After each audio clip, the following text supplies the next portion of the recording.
Rubric, justification, and core assessment concepts.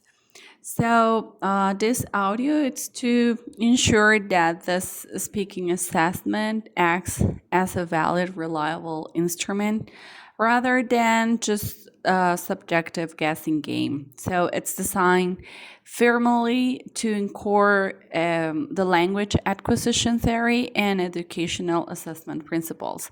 So the rubric is analytical, meaning it breaks down the complex skill of speaking into distinctive, measurable components.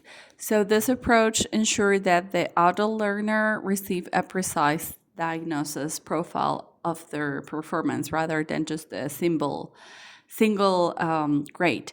So the effectiveness of this rubric relies on three fundamentals evaluation concepts. The first one is instruct alignment criteria. In educational assessment, a construct is the specific ability or skill or knowledge base that you intend to measure.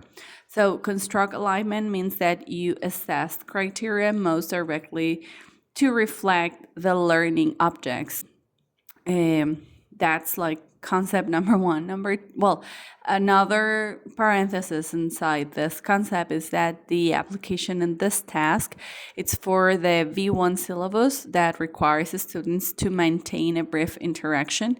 And this brings to my mind the fact that it was mentioned in class, this 45 seconds of sustainable conversation. So therefore, the rubric explicitly includes interactive turn taking as a core criteria. So if the rubric only evaluates grammar or pronunciation, it might lack of a core. So the student can have this sustainable conversation.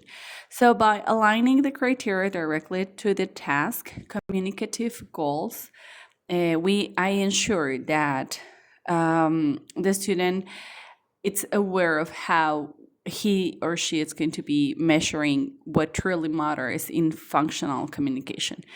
The second point of my justification of the rubric is clarity through observable descriptors.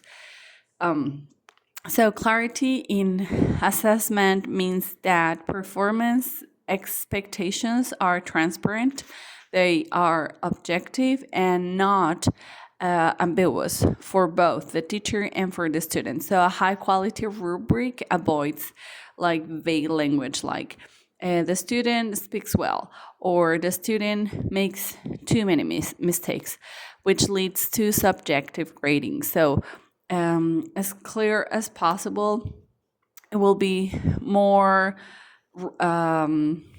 robust rubric. So we make this observable descriptors for every performance level. So I can ensure what the student is targeting to progress on. So this level of clarity also eliminates like inconsistency of grading, and it's more explicit for the process for an adult learner who appreciates more specifically what their performance should translate into a specific score.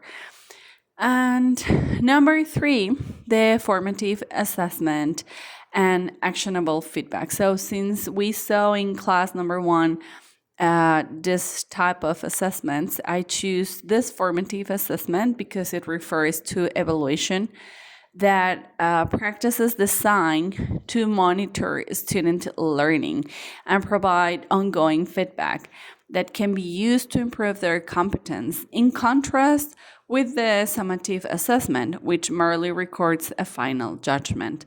So, application in this task, because the rubric is analytical, it acts as a powerful diagnosis tool for formative assessment. So when the students receive their results, they don't just see like a 7 out of a 10. Instead, they can clearly see a profile of their strengths and weaknesses. For example, a student might score excellent in interactive turn intake because they kept the conversation moving, but score in progress in use of target structures due to grammatical slips. This provides the learner with clear, actionable feedback, showing them exactly where the learning gap lies and what they need to focus on to improve in the future speaking tasks. Okay? So I hope with this three points, the three concepts, and my rubric justification, I can make clear what my homework was about. Thank you. Bye bye.